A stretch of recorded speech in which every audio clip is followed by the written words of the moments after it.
Hello and welcome back to the Fantasy Playmakers. What's up, guys? In today's video, I'm going to continue going through my positional rankings. So yesterday I went through my top 30 running backs. Today it's time to go through my top 30 wide receivers. I'm not going to break every player down super in depth because some of these guys are pretty consensus and pretty self-explanatory, but I'm definitely going to go deeper into the players that maybe I'm higher or much lower on than consensus. While you guys are watching this video, if you're enjoying the content, please just leave a like and subscribe to the channel. Then also let me know your thoughts down below in the comment section. Obviously, everyone's not going to agree with these rankings. You may think certain players should be higher or lower. I'd love to hear why you guys think that down below, and I'll respond to everyone who comments. But let's get started right away with the consensus number one wide receiver. It's just got to be Davante Adams. He's coming off his 2020 season where he finished as the wide receiver one in total points and points per game, and that was while only playing in 14 games. He's going to be attached to Aaron Rodgers for at least one more year, and so I don't see why he's not putting up consistent top three wide receiver numbers. Then at 2 and 3, I have Tyreek Hill and Stephon Diggs. I really don't think you could go wrong with either of these players. I think it's really more what kind of player you're looking for. I think Tyreek Hill probably has a higher weekly ceiling, but I think Stephon Diggs is probably more of the safer, more volume-dependent option. So he's a guy that you can count on to get around 10 targets a game. Tyreek Hill is more of that boom player, but both of those guys are just top options to have as your wide receiver ones. And then at 4 and 5, I have Calvin Ridley and Deandre Hopkins. This entire offseason, I've been flipping those guys back and forth, but I've pretty firmly locked in on Calvin Ridley as the number 4. He actually put together a better season last year than DeAndre Hopkins, and now he's going to be the alpha of this offense. He may have some more pressure on him, but I just think he's going to make up for that with volume. He already showed that he is a big-time playmaker, and so I'm just going to buy into him as the alpha of what's likely going to be a high-volume passing attack. And then for DeAndre Hopkins, just a proven wide receiver one year after year. He's going into his second year with the Cardinals, so he's probably going to be more comfortable in that offense. Him and Kyler have a year of experience together, and they also brought in some other weapons, Rondale Moore and AJ Green.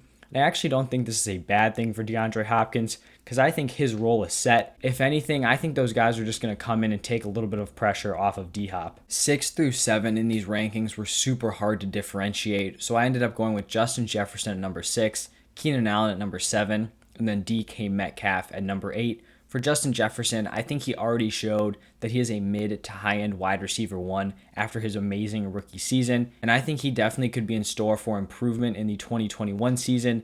Keenan Allen, he's just going to be a target monster for Justin Herbert. I'm a big fan of this Chargers offense, so I'm 100% buying into that. And then DK Metcalf, you really can't go wrong with him either. He's going to be the wide receiver one for a Russell Wilson-led offense. Hopefully, this offensive unit can kind of figure some stuff out. They definitely struggled down the stretch, brought in a new offensive coordinator. So, if he can fix some of the things going on there, Metcalf could easily break into this high-end wide receiver group. I do think I'm a little bit lower on A.J. Brown here. I have him coming in at number 9, and I love A.J. Brown as a player. I have a little bit of concerns with this knee injury he's been dealing with.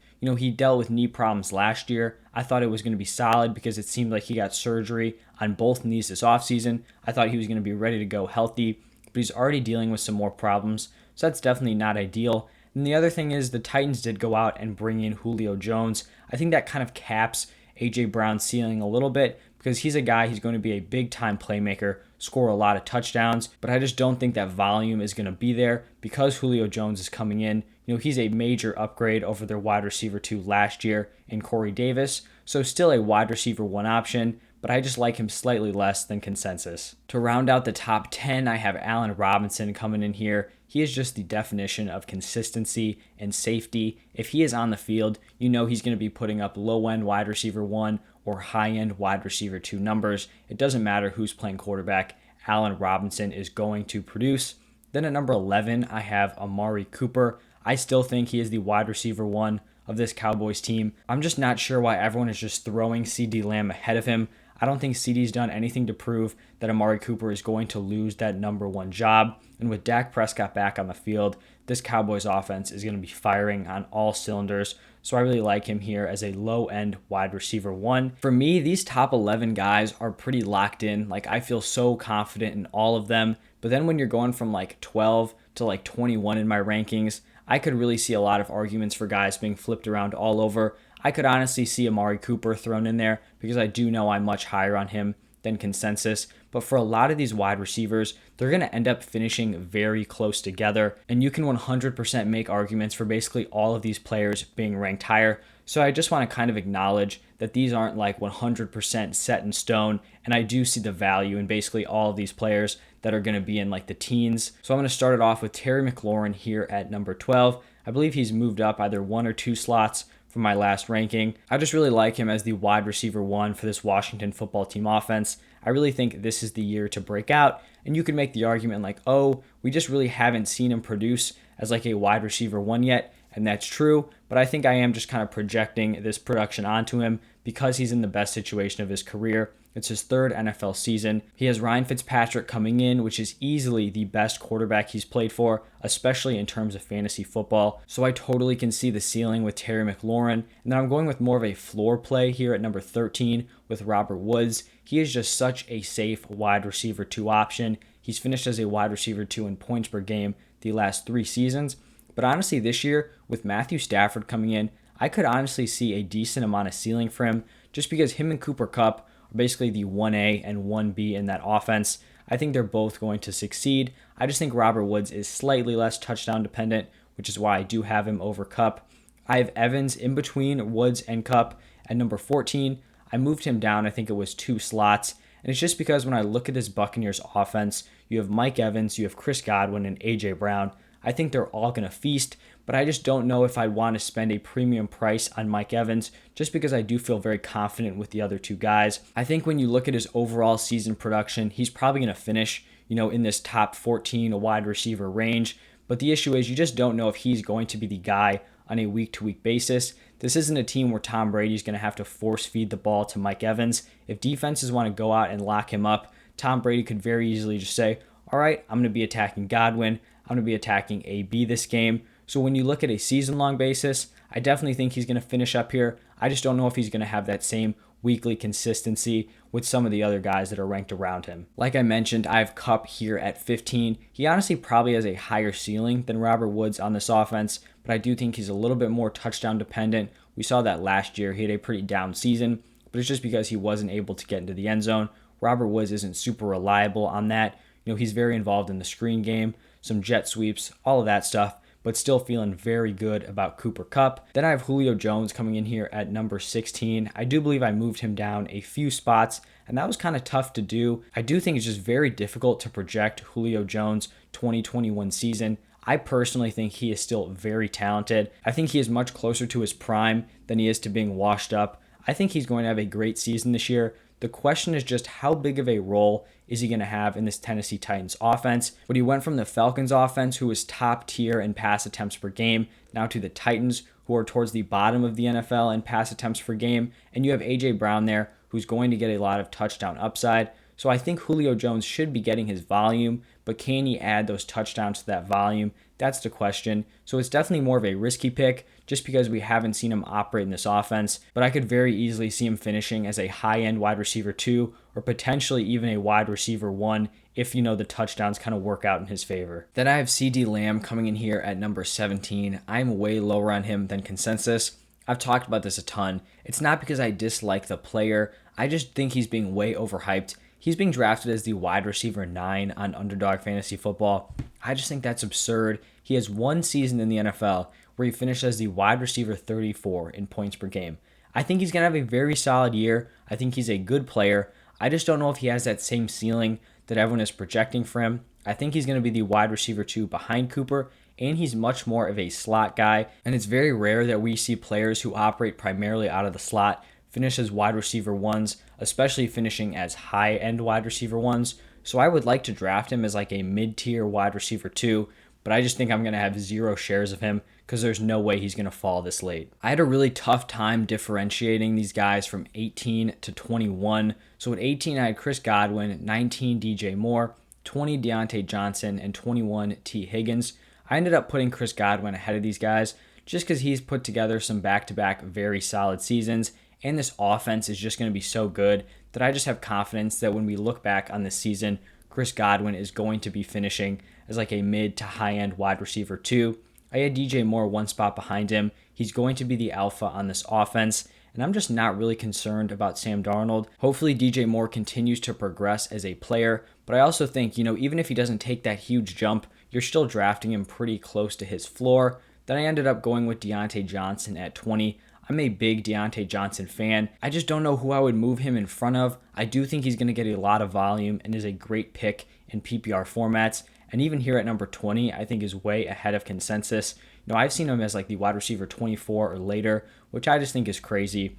I understand this is a very competitive wide receiver room with Chase Claypool and Juju, but I think he is the wide receiver 1. He is going to get a major target share, and if he can fix that drops issue, I love Deontay Johnson this season. And also, this offense has not looked terrible in the preseason. The offensive line is not going to be good, but Big Ben has looked solid. And even if Najee Harris is not efficient, I still think he's going to take some pressure off the passing game, which will only help Deontay Johnson. Then I have T. Higgins, like I mentioned, here at 21. I really like T. Higgins this year, and I do think I'm going to have a lot of shares of him just because I'm so off the Jamar Chase hype train. I still think he's going to be a great NFL wide receiver, just not this year for redraft, and that means that T. Higgins, in my mind, is going to be the clear-cut wide receiver 1 on a team with Joe Burrow that is going to want to pass the ball a lot. T. Higgins had a very, very solid rookie season. His rookie season was up there with CeeDee Lamb's, but he's being drafted, significantly lower. So I love the value on Higgins here. That's why he comes in at number 21. And then I have another sophomore wide receiver, Brandon Ayuk, at number 22. I used to have these guys very back-to-back, and they are still back-to-back in my rankings, but I'm very solidly ranking Higgins over Ayuk just because I think Ayuk has way more competition. You still have George Kittle and Deebo Samuel. And like I mentioned, I think T. Higgins is going to be the alpha. I don't think Brandon Ayuk is going to be able to firmly establish himself as the top weapon over George Kittle. I do think he's going to be the top option over Deebo, but George Kittle is still a beast. People may have forgotten with his injuries from last year. Still a locked-in top 2, top 3 tight end. At 23, I have Tyler Lockett, and I think there is a great chance that he finishes above, this wide receiver 23 ranking. But the issue is it's likely going to be a very volatile season for him. He's going to have like 3-4 games where he puts up massive numbers, and then you're just going to be disappointed with his production for basically the entire rest of the season. And that's just something you have to acknowledge before you buy in on Tyler Lockett. He's just going to be a very inconsistent player, and that's just not something I want to deal with in my starting lineups. So that's why he's here at 23. Then I have Kenny Golladay right after him here at 24. He's dealing with an injury right now, which is not great because we haven't heard some great reports. There's not a ton of people coming out and saying that he looks like he's ready to go for week 1. But I have Kenny Golladay here just because I'm buying into his talent. Even though this is not an ideal situation for him here with Daniel Jones, I still think he can overcome it. And just being the wide receiver 1 on this team, like the clear top alpha wide receiver,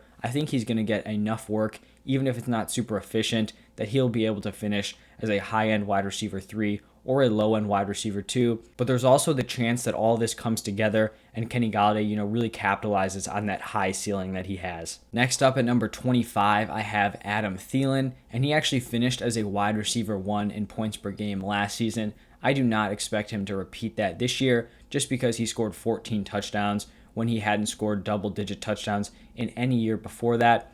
But I do think he's still a very solid, wide receiver 2 or wide receiver 3 for your team. I think Justin Jefferson is going to continue to take over the alpha role in that offense, but Adam Thielen is still going to be very involved. So, I think this is a pretty fair ranking for him. To be honest, after Adam Thielen, I think you could finish these rankings in a variety of different ways. This was a pretty tough area of my rankings to kind of fill some players in. So that may mean that there's a little bit of a drop-off or just some more uncertainty with the guys to round out these rankings. But let's get into this final stretch of 5 wide receivers. And at 26, I have Chase Claypool. So another Steelers wide receiver that makes this list. He's basically the exact opposite wide receiver of Deontay Johnson. Deontay is the volume guy, the very safe weekly option.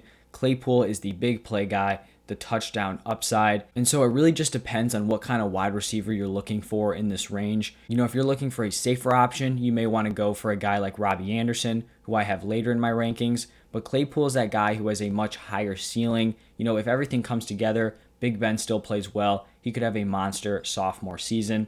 Then I have Antonio Brown here at 27, much higher on him than consensus, and you're going to be able to get him way later than this wide receiver 27 ranking. But just this Bucs offense is going to be so good. I think he's going to finish much closer to Godwin and Evans than people think. He is still very talented. He basically out-targeted and out-receptioned them when he was on the field last season, and that was without a training camp. So I'm all in on AB this year. And like I said, you're going to be able to get him like 2-3 rounds after this wide receiver 27 ranking. Next up at wide receiver 28, I have Robbie Anderson. I'm a big fan of him this year, operating as the wide receiver 2 for the Panthers. Same thing with DJ Moore. I'm not afraid of Sam Darnold. And if anything, this is a better situation for Anderson because he has that chemistry with Darnold from the Jets. They re-signed him, so they obviously really like him as a player. And so I just think he's a very safe volume option, especially for PPR scoring. Then I have Courtland Sutton coming in here at 29. And it's really tough for me to rank these Broncos wide receivers because I do think they have some talented pieces. Teddy Bridgewater is just not a guy who's going to give these wide receivers any ceiling. I think Courtland Sutton is the best wide receiver in this room, but it is a little bit concerning that he's coming off an ACL injury. So, I could understand ranking Judy ahead of him. I don't really understand how high people have Judy ranked, but I think, if Courtland Sutton is healthy and ready to go, he is the better option at wide receiver. But I'm just not seeing a huge ceiling from a lot of these Broncos weapons. Then the last player in these top 30 rankings is going to be Will Fuller, and this is definitely much higher than consensus.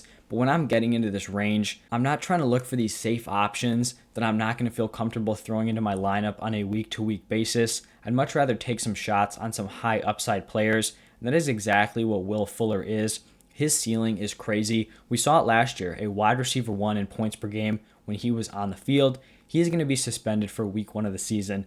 I mean, that's not a major deal. And if he can break out as the clear wide receiver 1 in this offense, he can easily outperform this ADP. And, even if he's kind of in a mix here with like Waddle and Devontae Parker, even though I think he's pretty clearly better than Parker, I still think he could finish around this wide receiver 30 slot. So those are my top 30 wide receiver rankings. If you guys enjoyed this video, please leave a like and subscribe to the channel. Then let me know your thoughts on these rankings down below in the comment section. I'll be responding to everyone who comments. Then in the next few days, make sure you guys just look out for my quarterback rankings, my tight end rankings, and then my overall big board, because those are all going to be coming out in the next 3 days. But that's all I have for you guys today. Thank you for stopping by, and I'll see you guys next time.